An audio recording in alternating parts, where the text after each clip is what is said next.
I see God in everything, everywhere. Amen. And it doesn't limit me to connect with God no matter where I'm at. So that's how I manage, and I listen and ask all the time for everything. And I remember standing on a ledge where it was straight down. And I'm like, somebody's got to take a picture of me here, because I won't even climb on the roof of my house at home, but I feel totally safe here. I wanted to find a way to be more connected to the earth and bring other people to appreciate the earth and all of the elements and what they have to offer us in our life. That, that's nature, but our bodies are nature too. And we needed that connection. Hi, and welcome to Unlocking the Miracles Within. I'm your host, Jeffrey McDonnell, and today is episode 10, Creating, I gotta read it here, guys, Creating a Sacred Space, Your Spiritual Sanctuary, and we have an amazing guest here, Marilyn Eagen. And Marilyn, I've known Marilyn for quite a few years now. Her and I was an Eden Energy Medicine Practitioner, and so was Marilyn. And I met her at a conference in San Diego when I first was running the company, and we connected there. We're both from St. Louis. And then I did some healing sessions with her. She's quite amazing, at her place called the Peace Place in Des Peres. Is that Des Peres, Missouri there, right there? Yes, it is. So she's local here with us. And she has an amazing facility. Marilyn's not only an Eden Energy Medicine Practitioner, but you're a master in Reiki. You do Reiki classes too. And you also do some shamanic work. And I think probably just trusted in spirit, trusted in the divine to guide you, right? Yeah. Yes. So I'm just really excited to have you here. And the reason when this show came up, the first person I thought of was Marilyn, was because she has in her place called the Peace Place there. She has this amazing labyrinth in the back. And I remember when she first bought, we'll talk about that in the show, but when she first bought the facility, she was talking about how much beautiful energy was there in the land behind. It was one of the reasons why she selected it. So you came into my mind for this show, and I thought, okay, let's talk about this. And what I'm excited about is, when you get to know someone and you get to know like a little bit about them, you get to know they're a great healer, and you have a kinship, if you will. I think we genuinely like each other. But you don't know all the history, right? You don't know the beginnings. Right. So first thing is, say hi to everybody on the show. I got you on camera now. So. Hello. Thank you so much for having me. I was so excited when you gave me a call. Yeah. Well, that's awesome. It's great to be here. Yeah. You hear my home studio this time, my little makeshift home studio. So let's just start off. First thing is maybe let's just step back in time with you. Just let's get a little understanding of your journey. I believe you were a nurse too at one point, right? Physical therapist. Physical therapist. Yeah. Okay, I knew it was somewhere in the medical field. Yeah. So let's start back before your spiritual journey, and what triggered you to walk this path. I was thinking about that on the way here. Honestly, a piece of it started as a kid. I grew up on a farm, a cattle farm, and you know how it is here in Missouri. We have calves in March, and there's various things that can go wrong, and they have to come in the house and be nurtured and taken care of. So I always waited for that every winter when March came, and my dad would say, come here, come here.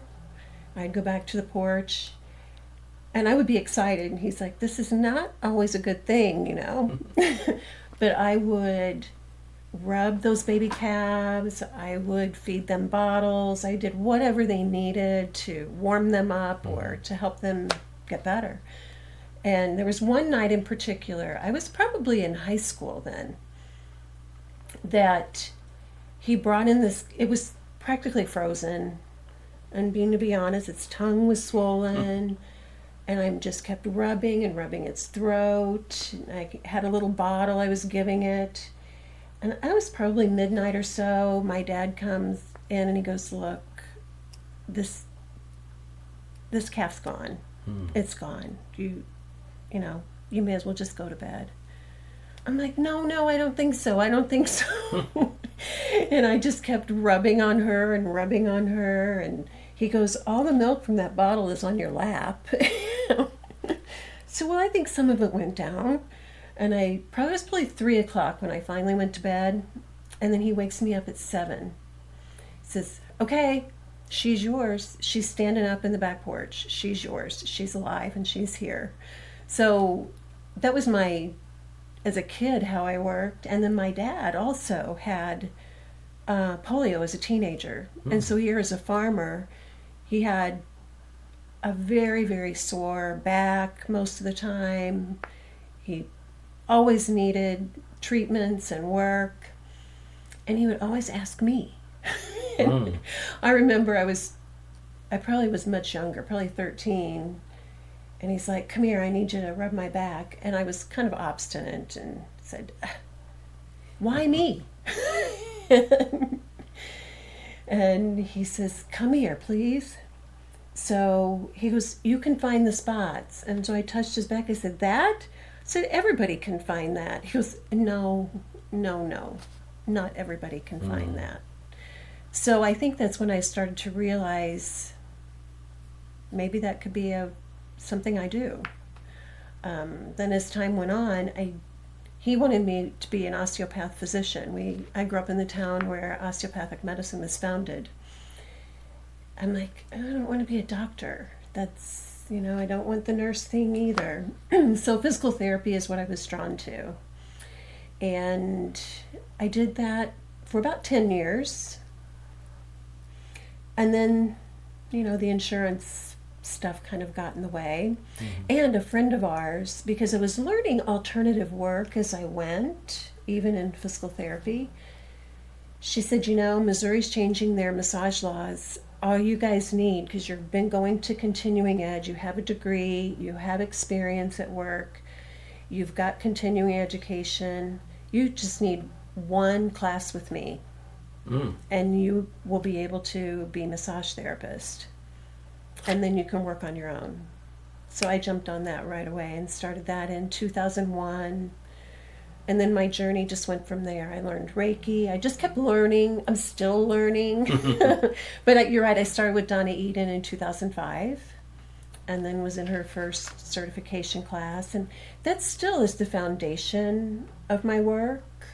But like you said, I've weaved everything together, my shamanic work, and I went to Peru. And actually, I remember I was part-time energy medicine, part-time physical therapy, and I just put the prayer out there that I needed this many clients per week in order to not have to work in the other job and just have my own business. I have never gone below that number ever, unless it was my choice. And that's 21 years ago. That's impressive. So, yeah, that's impressive. Yeah. So on all these journeys in the early days, because I know you have this connection to the land. Yes. I know when you have this thing. So when did that start coming into your framework that was something, the energy or the connection? When did maybe go back in time, and when do you recall that kind of like, wow, yeah, this is important to me? Well, that was when I grew up on the farm too. And then probably I didn't really appreciate it when I was a young kid, but when we moved to St. Louis, I was 28 when we moved here, then I had a whole new appreciation for it. And every house we would buy, I would look for a big yard.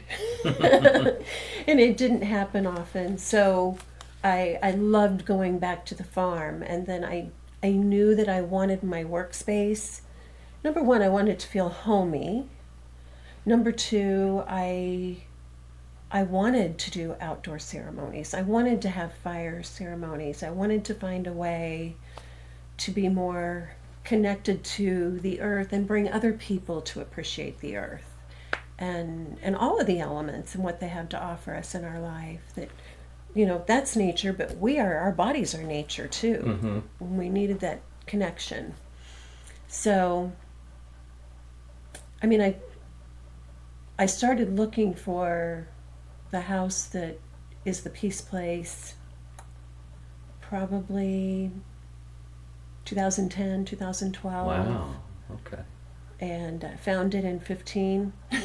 So I knew then that it was magical. I didn't have words to describe why it was magical because the house was not welcoming. We had to put our energy into it, but the land that was behind the house had that energy. All we needed to do was honor it and appreciate it, love it, and connect to it. I didn't even realize 2015, that's when I started running Eden. Yes. That's right when you found the place. Yes. That's pretty cool. That is funny. Boy, wow, time's gone by so fast. Yeah. So, before we kind of get into you feeling the energy and working with the energy, because I want you to talk about that. Yeah. I got to ask, because I have a dream of going to Peru myself. Oh, yeah. So what was that like? What was the land like there? Oh, it was quite amazing. I knew I wanted to go the year before. I mean, I always knew I wanted to go to Peru, and I didn't really know why. And I met this woman who's now my shaman teacher, and she's a quantum astrologer at a conference called Walk-In Conference. Okay. And I taught energy medicine there to help people get into their bodies. And the very next year, she was doing another trip to Peru, and I decided to go. The energy there was palpable almost everywhere you went. I've always been drawn to the mountains. It was so interesting though, because we hiked some very high areas that were not protected like Americans are here in the U.S. They were very raw and natural. And I remember standing on a ledge where it was straight down. And I'm like, somebody's got to take a picture of me here, because I won't even climb on the roof of my house at home, but I feel totally safe here. Yeah.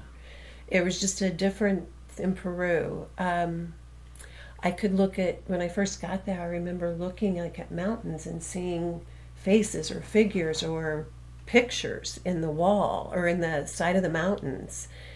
Then it got so everywhere you went, you could see faces or figures, and it was just different than anything I ever experienced. As a matter of fact, I mean, I love my family dearly and I miss them, but we had been there 2 weeks, and I'm like, no, we don't. It's not time to go home yet. Can't we just do a new adventure every day? Yeah. So we hiked in the mountains every day. We did ceremony with the shamans. And Michelle told us, even before we went, that she said a lot of people take tours to Peru, but she says only about 5% of those are really sacred spiritual journeys. Mm-hmm. And she says mine are sacred spiritual journeys, which is why I knew I needed to go with her. And it was. I really came back a different person. I'd imagine.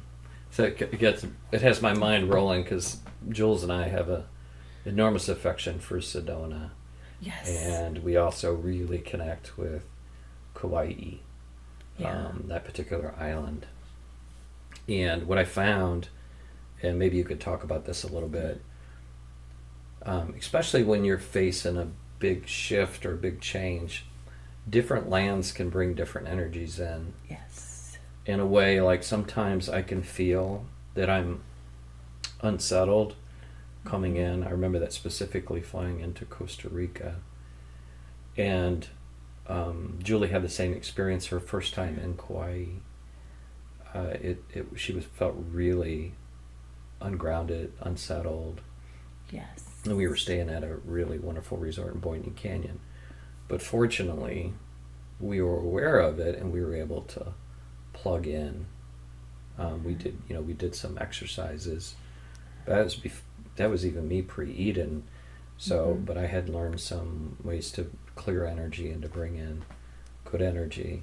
Yes. But we were just sensing the energy. I don't know if most people do that or don't do that.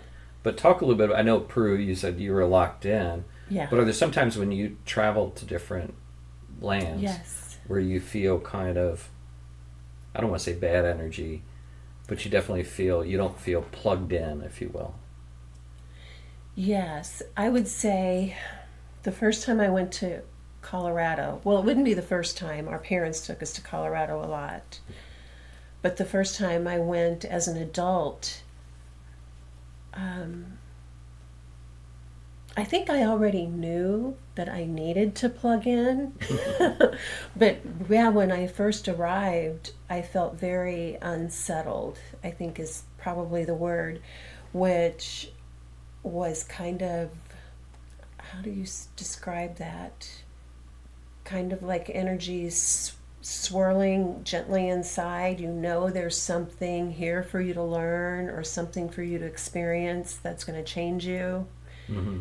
And it could be done easily if I get myself grounded and my energy's balanced.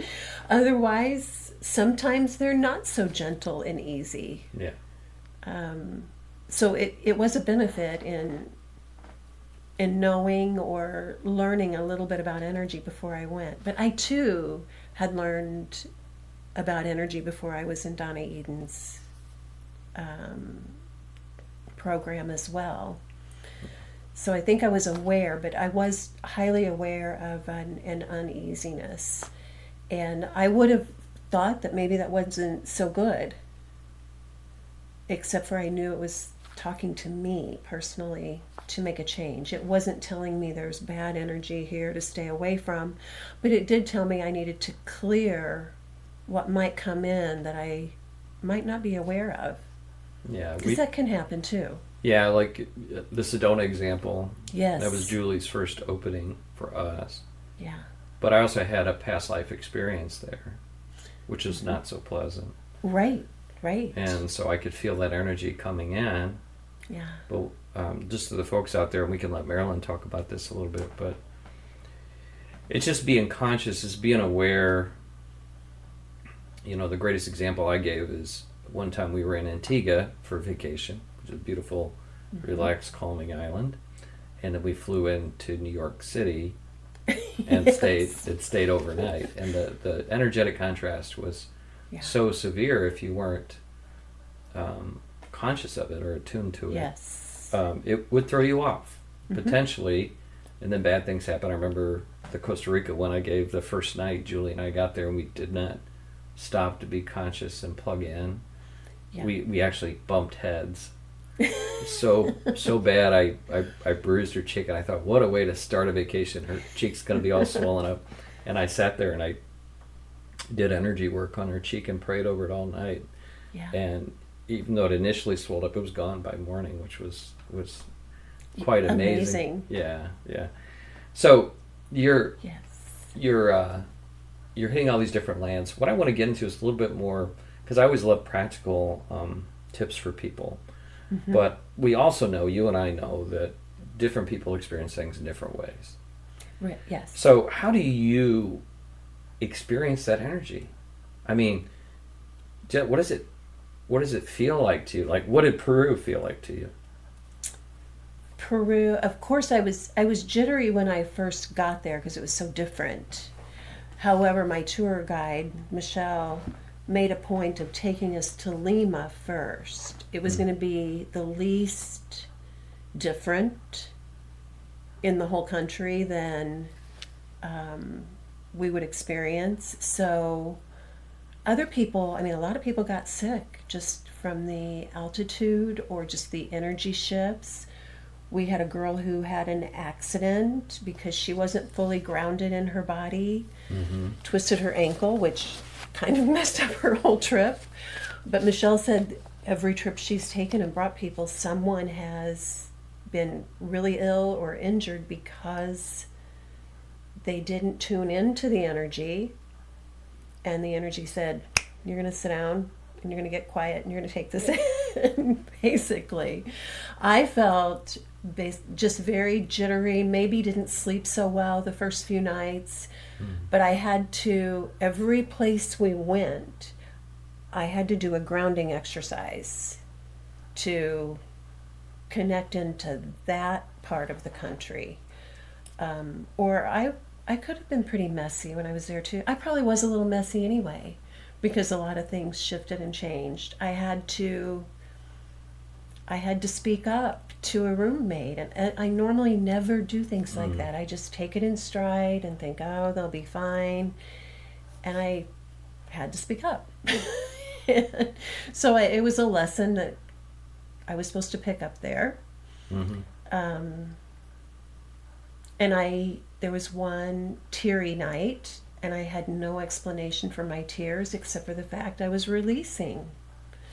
It was a clearing of some sort, and I know it had to do with the mountains and the elevation. And then I loved it. I was not sick there. We were in very, very high mountains, and I felt great in Peru. Therefore, my trips to Colorado after that felt better to me, but we had an incident like that too. We were helping our daughter move from one house to another, and I somehow got my head bumped on a seat in the car. We were moving seats back and forth, and I thought, oh man, that hurt pretty badly, but it too went away as soon as I sat down and got quiet with it.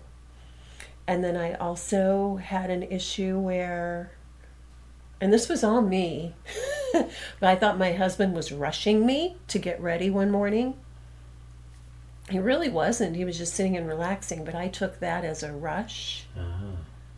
And I accidentally poked myself in the eye with a mascara wand so bad that I had to go to the eye doctor when we were there.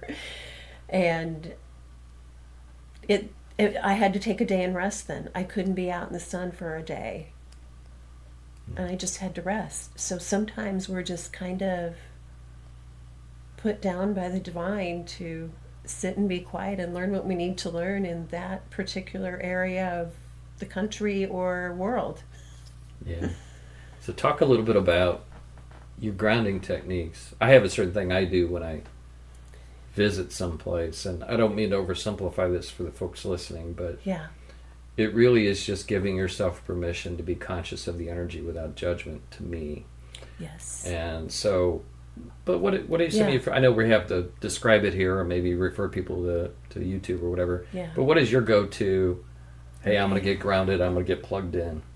Well, what I've learned over the years is there's one exercise that works for me most everywhere. And it's actually telling my body, I go up central vessel and I tell my entire body while I'm feeling energy move through my feet that I am safe. I am safe here. I am safe. I am safe here. I'm connecting to the earth here. But just telling my whole body, because I may feel like I'm safe cognitively, but my body might not feel safe. And it needs to know that we're safe, because you know if you're not grounded, if you maybe feel clumsy or you're tripping around or those are really good signs that you need to take a moment and ground into the earth. And then I kind of visualize my energy going down through my feet into the earth and then hooking in and then coming all the way back up and then coming back this way. And then that way I feel like I'm connected here so I can receive from above me too. And then energy's moving all the way through my body, which helps the electrical system. I mean, the earth is electric, the sky is electric. We need those electricals to run it. To be running. I think that's very similar to what I do. It's more of a conscious rooting into the earth.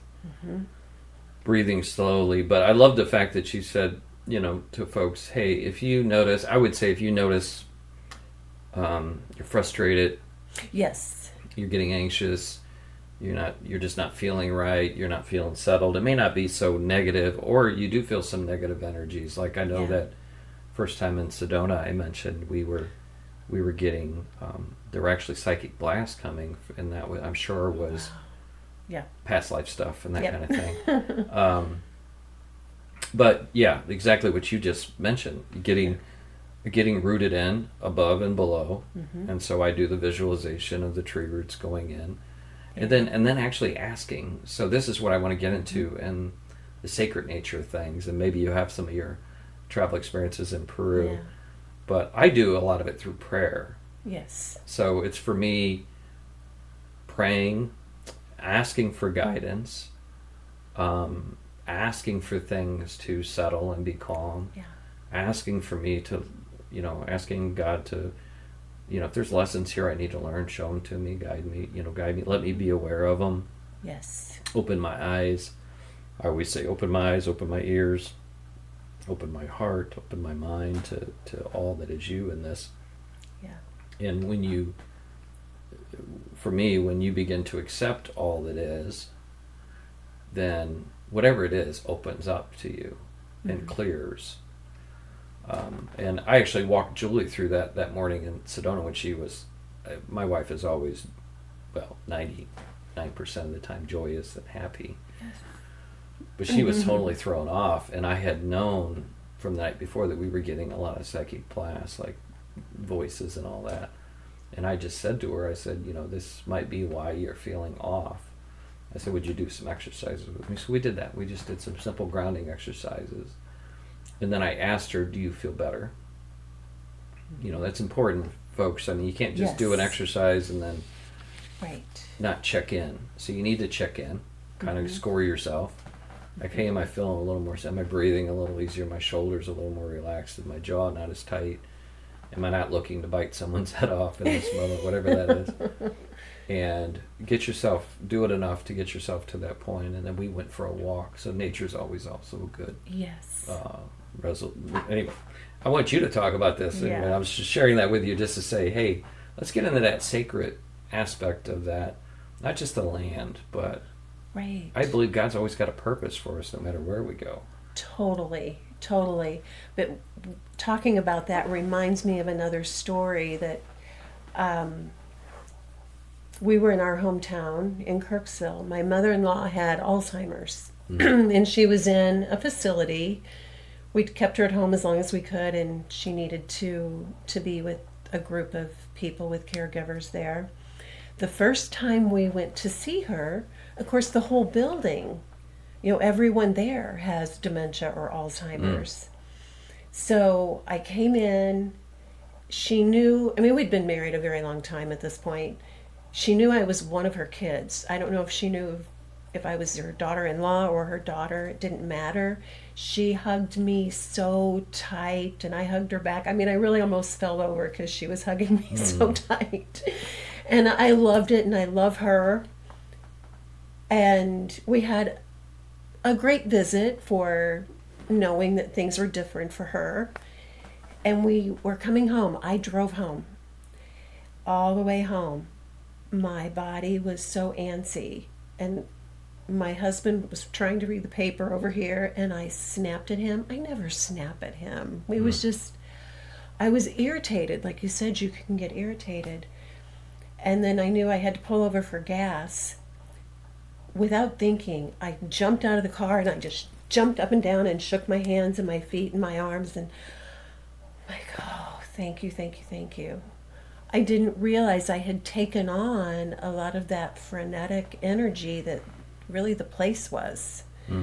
And he goes, "Oh, you're better now." I said, "Yes, I'm better now." And then from then on is when I've learned, after that, when I went to see her, I learned to clear myself. As soon as I walked out, I would just ask, same thing, I would ask, okay, God, help me just move all this out down into the earth for transmutation. I don't need to carry this with me, but I'm so grateful I got to experience her. That's blunt. That's And that's beautiful. yeah, and so I kind of do that everywhere. I clear early in the morning before I see clients. I do a little bit of clearing in between, because when I work, I'm right in their field, but I am not taking them on. After they leave, I'm done, and I clear it out and move forward and go back to the energy I've created in the space. Yeah, so let's talk about that a little bit. You're creating a sacred space. Yeah. So you have this beautiful energy at your facility. Maybe Yeah. you can talk around your home. Yeah. And what are the things that you do to, you're there every day. I don't want to say it's a job, but your energy is probably not the same every day.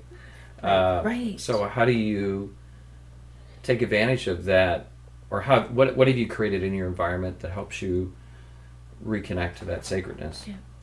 Well, I did use the feng shui bagua to a certain point where the colors or the energies that are represented in the space, but I also didn't just go with what was on paper of how that needed to be done. Mm-hmm. I went with things I love. And it's not that I need anything there to do my work, but I really love that piece. I love that crystal. Or, I love that rock. It came from, the mountains of Colorado. Or I love certain things that are in the room. Just open up a space where I've not had anybody come in, but what they say, I feel so much better just being here. Mm. And I think that's because those things opened up me to love, and then I asked divine love to come in. And then it provides a space for people that they feel free opening up their love there too. So that's probably the biggest way. But Donna's figure eights are also pretty magnificent there. When I clear space, I use the figure eight energy all around me and go through the room. I also, being a Reiki Master Teacher, I will use Reiki to clear the room too. Mm-hmm. But it's all still done in prayer form. I just do it all in prayer form. And then another thing I do individually is I just run my hands through my own aura. So we all have this field around us where sometimes things get into our aura before they're in our physical body. Mm-hmm. So I will just run my hands through and say, I move out all energy that does not belong to me right now. And I move it down, not just into the floor. You want it to go down into the earth, because if there's a lower level behind or underneath there, it might get stuck there unless you are really saying, move it to the earth for transmutation. And I thank it. And then I move it through again and say, move out all energy that no longer serves my highest good as I shift and change moment to moment to moment. And move that down into the earth, because Mother Earth wants to support us. I see God in everything, everywhere. Amen. And it doesn't limit me to connect with God no matter where I'm at. So that's how I manage, and I listen and ask all the time for everything. So yeah, you never know what you may need. yeah. Like a big conduit for me in prayer. So when I'm doing that clearing, clear my field, you're not throwing your waste on someone else. You always say, Right. and the highest good. Yes. Highest good of everybody, not just me, but Yeah. my highest good. But the shower's a great one for me. Yes. Because I get the local water, if you will, and I allow it to rinse Yes. that off. And I think that's the case for many folks. I'm not saying water is a great conduit for everyone, but I think what I picked up from your discussion is, these things uplifted me. Yes. These things I connected with. Yeah. These things had meaning to me. And I also could say this, that for me, things shift. Like we've been to Hawaii so many times now, or Sedona so many times. Yeah. It's different every time we go. So, one time I'm there and the ancient stones are talking to us. Yes. And, the next time we're just having a walk down the ocean and seeing these whales pop up magically just when, Julie's I call her the whale caller. She'll say, "Oh, I really want to see some whales," and they'll just come up out of the water. It's quite magical. Yeah. So I think if you allow yourself to be in that flow and that divine and know these things uplift you. Yes. And just step into that. So I love your place, that you have there. And I got my little office here. I got a lot of sacred objects now. Yeah. There's different people with different philosophies. There's some say, well, you don't want to have, pagan, or because I am Christian, right? So the pagan object. I actually don't see a lot of it that way. Yeah. Obviously I love crosses. Being a Christian, I have many different crosses. I do different prayers, and I actually use the cross signal a lot for prayers, but nothing comes above God. Right. And God can show up in all things. Yeah. So I think, if you take an object and you say, oh, I got to have this incense, or I got to have this this rock, or I got to have this crystal, and it does ABC healing. I know all healing comes from God, so none of it I look up to or got to have, or it makes me who I am, or anything like that. It's only God. So you can be anywhere, any place, anytime, with anything around you. Mm-hmm. It even can look maybe not so pretty, and you can still find God. So I think that's what I got from what you were just sharing. Exactly. Which is, yeah. And it's funny because my shaman teacher, we're taught to work with stones and have our mesa with us.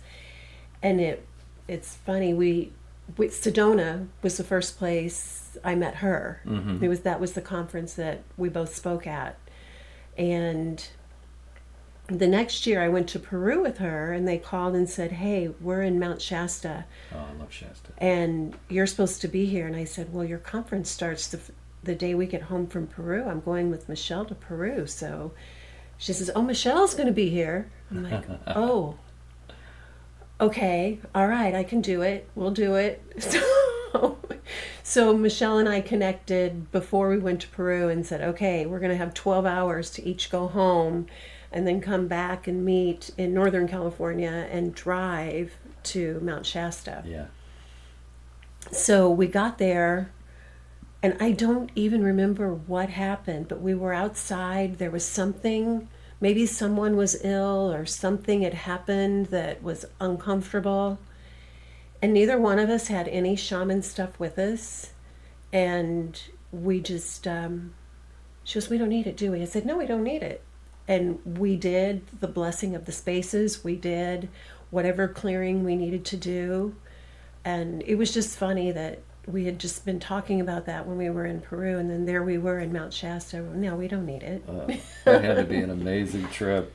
It was. So 3 weeks of, 2 weeks in Peru. And then I will admit, I kind of needed to go to get out of St. Louis because I love St. Louis. Mm-hmm. I mean, it's my home. My family's here.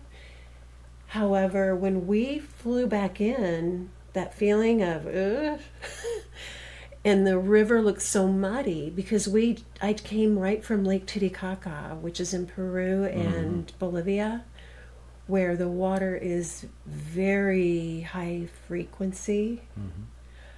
And I'm like, this is a muddy river. And I was looking out of the window of the plane. And so then going to Mount Shasta the next day, it gave me some time to prepare to go back home. And we talked about, look at that water as being as clear as Lake Titicaca and having the same kind of frequency. Michelle and I talked about it. And look at the big hill that's in your subdivision. Let that be your mountain that you miss. It's not 14,000 feet, but But it can be your mountain, and you can see the beauty that you felt there in this one. Yeah, I think it's a hard. Julie always, we're in Kauai and Yeah. we're in Sedona, and she says, you miss home, but it's like I don't want to come back. It's so beautiful. Yeah, I can imagine you were so consumed by the beauty of it that you just don't want to leave it. But when you reconnect, yes, I find the beauty around here all the time. Oh, I do too. Yeah, I think it just shocked me in that moment. Oh yeah, yeah. I mean, it is. For those of you that haven't been to these amazing places, and I know there's many more in the world. Shasta's wonderful. I want to go to Peru, so I haven't been there yet. I love the mountains of Sedona. It's quite magical, and of course we're in love with Kauai. I'll share a story with you. Maybe there's something that'll trigger something in you. So I was in Kauai, and they have heiaus. Are you familiar with Hawaii at all? Yes, I've been on the Big Island and Oahu. Right. So all over those islands, they have heiaus. Right, they're sacred sites. Yes. And I had been to many of the heiaus in Kauai, and earlier I went on a spiritual trip just to see, and each one of those has a different energy. Mm-hmm. And I had come back, was this 2 years ago, and I was staying at a house with another couple friend of ours, and I was called to kind of go outside. And it was early morning, had my cup of coffee, walked outside, and I start hearing, and this happens to me sometimes, I start hearing like the Hawaiian drums and chants, and it's like morning. I'm standing on the porch in a set of vision, and I'm like, okay, I can't start chant. I wanted to chant. But I started to in my head and in my body with intention, and all across the island, well, at least as far as I could see, was where I was standing. I could see cones of light shooting in the air, and there must have been 13 of them, and I could tell they were the heiaus. Yeah. I was lighting up the heiau. I didn't even have to go there, and I was standing there just lighting up the heiaus, and I was so grateful to the land for connecting with me in that way. Oh wow, I get a little sparkle thing on my camera. Oh yeah, you did. Yeah, I don't know why it's doing that. Sorry guys for the video doing that, but so it was so cool though that the land talks to you, and I think if we maybe you can chat about that. I mean, if we initiate the communication and the intention, it comes through differently for all kinds of people, folks. I'm not saying you're going to have magic at every moment, but if you actually set that intention, there are magical things that will occur. Yes, for sure. I knew when I found the Peace Place that the woods that were behind the house were full of some kind of energy that was amazing. Even that day, we hadn't gone in the house yet, and we were the realtor too. My realtor was an energy friend, and he's like, I want to go back there too. And it wasn't even our property. This was behind our acre, but it was contiguous land, Mm-hmm. And we got back there and we felt like a portal energy. Well, it was very subtle at that time. Then the next day, I was in a circle with some of my friends, and I talked about that energy. Well, one of my friends in the circle, she says, well, I'm tapping into it, but I'm not feeling it in the house or in the front of the house. I'm like, you're right. So that evening, I didn't even go there. I was at home, in my home in Jefferson County, and I just did a prayer and visualized energy that it was capable of, the energy that was in the land that just hadn't exposed itself, that it would be or could be if I did buy this house, to show itself to us. And the next morning she goes, I tapped into your land again. It's there now. What did you do? Oh, wow. Said, I really just said a prayer. So, You just- and so from there it grew. And I knew that all we had to do was honor that land and that space, and that it would honor us back. And some of the land behind us has had, up to a portion of our yard had flash flooding, because there's two creeks that meet back there. Well, we know that that's kind of a magical place for Native Americans. And I actually saw some energy back there. It was like a meeting place for different tribes. And where two creeks meet, that's, and typically a nice place energetically. Well, it also could have flash floods there, probably because a lot of the neighboring subdivisions didn't make their own drainage system. They relied on what was already there. However, that's how it is. So the first time that we had the threat of a flash flood, I just went outside and prayed and asked the guardians of the land to protect this sacred land for us and the sacred space that we had created to do this healing work. You kind of stepped into what I was going to ask is, so you've had this land now 10 years, right? Yeah. And you're kind of working with it. And I know we don't have too much longer. We probably have about 10, 15 minutes left. And I do want to get to some practical tips, because Yes. it's just important for people to Yeah. walk away with something. I love the stories. Yeah. And hopefully it's opening up some gateways for folks about, I didn't think about my land that way, or my home. A lot of times we're in a place, or we see a place, or we're called to a place exactly for that reason, that we're meant to connect with it. But Yes. so you've been there 10 years now. Mm-hmm. And how has that evolved for you? Because I know you were so excited when you first got it. You showed it to me Yeah. before, and I know I'll get to be there, and I think I'm with you in about 2 weeks. Yeah. I'll get to see it, kind of update it, because I haven't Yeah. been there in a while. But share with everyone how that's evolved for you, and hey, for any of you that are in St. Louis or come to St. Louis, hey, check it out, Peace Place. It's a wonderful place. You can look it up.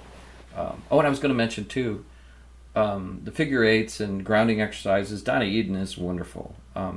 Yes. You can check her out. We both do her work. Julie, my wife, does her work. Definitely check her out on YouTube. Just type in Donna Eden, like the Garden of Eden, and you'll find her videos on YouTube. It's also called Eden Method, and feel free to do some of those. Actually, she has the quickie 8-minute exercise morning routine. That's a great one to do if you're on the road and you're wanting to connect to the land, or even around your house and connect. But anyway, back to your land. In the 10 years, how has that evolved from that day I walked out there with you when it was just brand new? Well, we built the labyrinth about a year, maybe 2 years in, and then the labyrinth was just a 40-foot diameter circle with the pathways in it. Since then, we have added a walkway that comes from the side of the building, from right straight from the parking area, all the way back, and to walk the labyrinth completely, and then another pathway that comes over to a fire pit area. It also has great energy. I had gotten a message I was just kind of doodling during a class, and I had this star pattern I just drawn out, and I'm like, what am I supposed to do with this? And then I was sitting right in front of the window, and they're like, right there? I said, okay, so that's what we did, and we created a fire space. So I have groups that we come and do fire ceremonies with. Nice. I did one with just family. I had 3 granddaughters there the other night, and they had done a little session with crystal bowls, and they wanted to go do a fire, and it was a weeknight. I'm like, you guys, it's dark. You probably better go home. But they love it too. So just the energy, the more you use those energies, and a portal is created in the labyrinth as well as in the backyard, that's supportive energy for growth and clearings and moving forward. And like during COVID, I had a lot of clients who were really struggling with being at home alone, and they're like, do you mind if I just come walk your labyrinth? I said, no, please do come walk the labyrinth. Just let me know, send me a little text.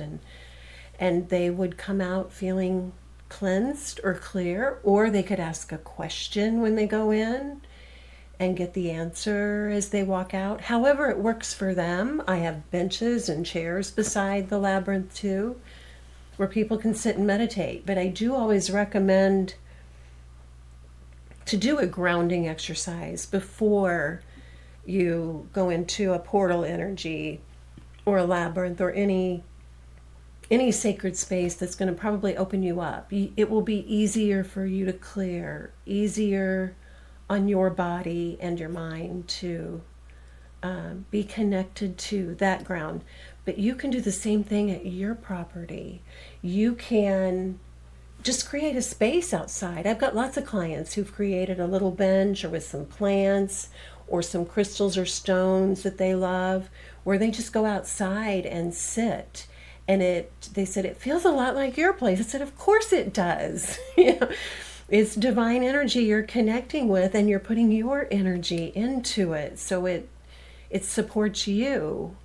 And that's kind of their meditation space. Or you can do it in the corner of your house. You can create that space in your home where you want to sit, where it feels like you connect, and you may be connecting to the land outside, or the land below you or above you, or just anywhere around you. But you can do that yourself with just little things that you love. Like we said, it's not anything you have to have. It's things that you love or help you to feel loved, where the divine is loving you and you're loving back. You already given some tips, but I'm going to still force you to give me three. Oh, okay. But before that, I wanted to talk about something else a little bit. So when I bought this house, yeah, I don't know exactly who she was, but there was, we can call them ghost folks. I don't want to get too. It really, there's so much out there that you can never imagine. It's not even worth worrying about. Yes. It's worried about holding the highest good. But in this particular case, and I believe it was the original owner of the home, loved this home so much. She was here. We had it first kind of gutted to redo a lot of things. And I was working hard, and I just happened to be here alone by myself. And when I'm pretty conscious, I pick up on those kind of things. And I was like, oh, someone's here. And so I had conversations with her multiple nights, but ultimately it was she was worried because the house wasn't cared for before us by other owners, and they had obviously loved the house, but it passed since. So it was more of a conversation, but also too guiding her to kind of a more purposeful reclamation of her energy than hanging out here. Yes, absolutely. So you see people do all kinds of crazy things out there. I don't really call it clearing. I call it that divine energy is always there, and it's just kind of like stranded is maybe a good term, or it's not being effectively used for the highest good. Yes. So I was able to talk with her and get her to release, and she moved on. But I want to say this about all spaces, your home and land. Sometimes you can go into a space and you can clearly feel it's off. Yeah. And it could be energies that were left there from prior owners. In your case, it could be very positive Native American shamanic energies. But whether it feels good or it feels off, it's all the same. I want to make sure that's important, because it's all, like, even me, there was a purpose for me being here while she was here, because I was supposed to have that conversation with her. I was supposed to help her release and move on, help her feel like her home was cared for, and that she could go on and do better things in the universe, right? Yes. The same, no different with the positive energies that you might feel in a particular area. You're meant to be aware of them and to use them for the highest good, and that can change over time. Yes. So I wanted to talk with you a little bit about that. Like, you're there, you have all these powerful energies and all that, and maybe this gets into our tips a little bit, but how have you kind of become more attuned, not just to the energies of the land there, but like your home, maybe places you visit, maybe somebody's house you walk into. Yeah. You're going to go do a class or whatever, and not to get yourself caught up. I always call it spiritual candy. Like, you get yourself caught up into the woo-woo and not really why you're there. Does that make sense? Yes, Talk about that a little bit for me. So as a shaman, I'm trained in different levels of that. So one thing that I'll do is we do go around and ask anything that does not belong here, because I've had conversations too. And that's what I tell people to do when they feel something. Ask them, who are you? And do they want to be there? But I can tell them thank you for their service of being here. But you're free to go to the light of your companions and be with energies that you already share. And I'll do that sometimes. I also will go in and just ask anything that doesn't belong here right now to move out or find its space or its safe place. And then I will also just bring in love, joy, peace. And sometimes those energies don't like the love, joy, and peace, and they'll just set themselves aside or go away. Or they like how that feels and they become a part of it. So there's not a whole lot of times that I've had to do what we call heavy clearings. I mean, there's an occasional time that's had to be done, but most of the time it's just energy is energy. There's, maybe lower frequency or higher frequencies, but the space around you is what you're asking for.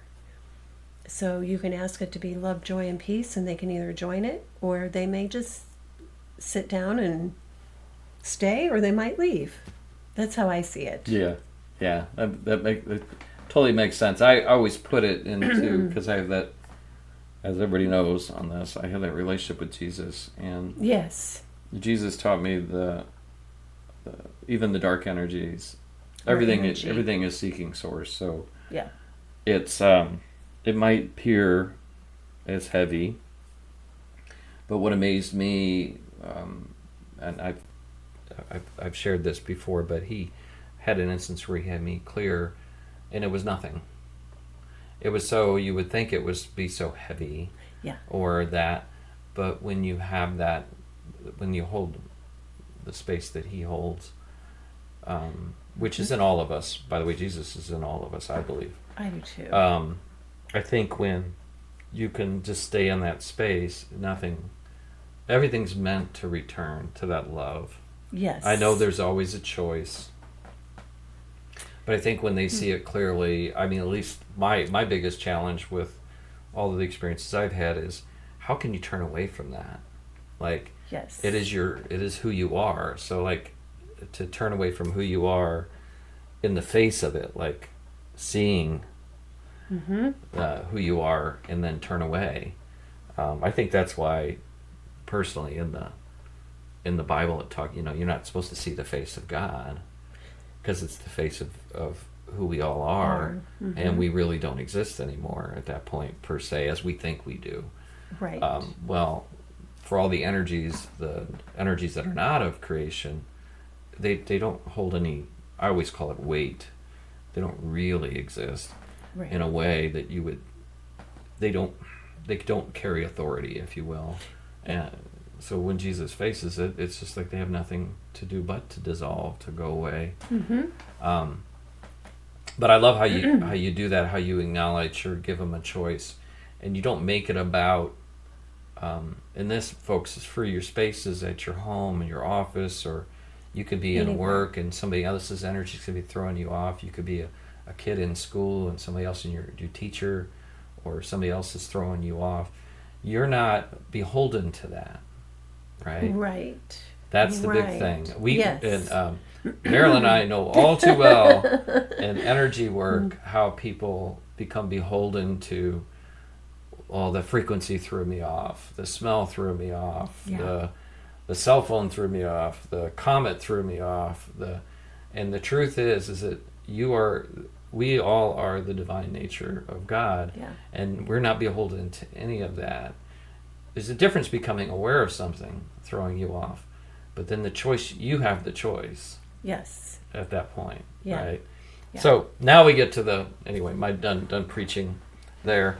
So we get to the point of, like, I'm new to this, and I'm really interested in the sacred space. Like, I'm doing a series coming up with my cooking show on how to do that with your kitchen and with your food, and why we pray over food, and why there's sacred ingredients, why things hold certain energies, no different than you're doing with. So you can make anything a sacred space. Yes.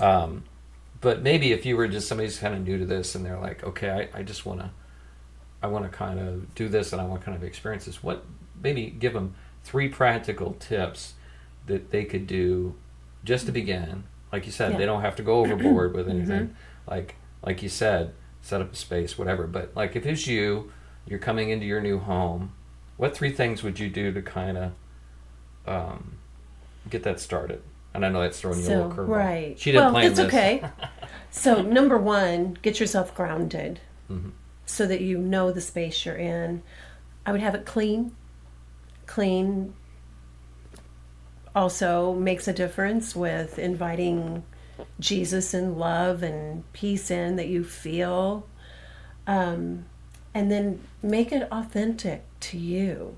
Just open up your heart to the space, and then maybe if you want to honor the 4 directions to kind of give your energy some spatial, and there's energies in those directions, and you can honor those as seasons, and you can choose to honor it however you want to. But I sometimes just honor west, north, east, below, and above. And just connect into that space that way. Fill that with your love, your connection to the divine, and how you want to feel. Then I would bring in your favorite items. And when you're moving into a new house, don't bring in everything you had in your old house. Just bring in the things you love or that mean something to you and you really want to use. And keep it simple, but bless every item. I blessed every single stone in that labyrinth with the love that we wanted to share. I love that. With everyone at the Peace Place. So everything that you bring in, pour love into it and let it have some meaning to you. But it's really got to be about you and your heart and your connection and connecting into the light and the divine the way you do. Yeah. I do that obviously through prayer. Yes. And I think it's the same. Yeah. Prayer is just a focused intention. Right. And awareness. So, but yeah, you can do that. I love that. Yeah. I love that. Yeah. Well, we're getting to the point now where I'm going to have you do a little spiel on you, and maybe if folks listen to you and they want to connect with you, if you have anything coming up, anything that we have will be shared in the description below the video. If you're on YouTube, if you're on the podcast, it's in the description. We're on Spotify and Apple and all iHeartRadio and all that fun stuff. So you'll be able to get it there. So don't freak out. You don't have to write it down. You can go there and click on it, and that'll take you to Marilyn's website. And hopefully, for those of you that are out, not in the neighborhood, but if those of you that are in the neighborhood, you can check it out. out in the neighborhood, if you happen to swing through Yeah. St. Louis, check it out. But anyway, go share a little bit about you Okay. and your website and all that fun stuff. Okay, yes. It's my website is marilyneagen.com, and that's MarilynEagen.com. And it has information on most of the things I do and how to find me, and some pictures of the labyrinth and the woods in the back. I do lots of one-on-one visits right now. I was gearing more towards groups, and then I think people were needing more one-on-ones. I do have 2 women's circles that I facilitate now that meet once a month. I think we would like to start another one because people are really interested in opening up their own intuition. So we're looking at that for being just a monthly circle. I'm looking at doing an energy medicine circle, which would include Eden method, but also other methods. But those are under the umbrella of UBU, because really that's what I want, is for people to find out who they are and connect inside with who they are and go from there. But a friend and I are coming together starting in January with a program. It's called UBU, Raw, Real, and Radiant. And it's really about women late 40s, early 50s plus who are ready to redefine beauty, integrity, and womanhood, how it looks now. So That's coming up at the first of the year. yes. So we'll have to keep folks informed on that. Or Yes. you know what? I'm going to start planning season 2 in November, December. So maybe we'll just have Marilyn back and she can Oh, share more. That would be great. But yeah, we'll be planning out season 2. I know this season goes through May, I believe it is. Okay, Yeah. good. Yeah, that Yeah. would be good timing. Well, thanks so much for being here. I'm so glad you said yes, and I've been so fortunate. It's like the first person I asked said yes to this season so far. So let's keep that luck going. Because I do like thinking of someone and then like envisioning what it could be like. Yeah. And I'm looking forward to coming seeing you in a couple weeks. Now, typically, what I like to do with this is just wrap up in a prayer. Okay. Just to, just kind of guy I am. So there we go. Me too. Heavenly Father, open up our hearts, our minds, our beings, our eyes and our ears to all that is you in all things. And especially with this beautiful episode with Marilyn here, be so grateful for her presence. And maybe just tweaking the hearts of some folks out there to open up to the divine nature of their space, their place. Maybe give them a few more thoughts about going on that trip they've been holding back on and connecting in such a sacred way. So, Lord, just crack it open a little bit for them, open their hearts, give them a little zing. And I also ask that when they do open up that space, show them a little magic so they know they're in the flow and they're moving in the right direction, in your direction. In your name, in your Son Jesus' name, and the Holy Spirit, and all that is, Lord. Amen. Thank you.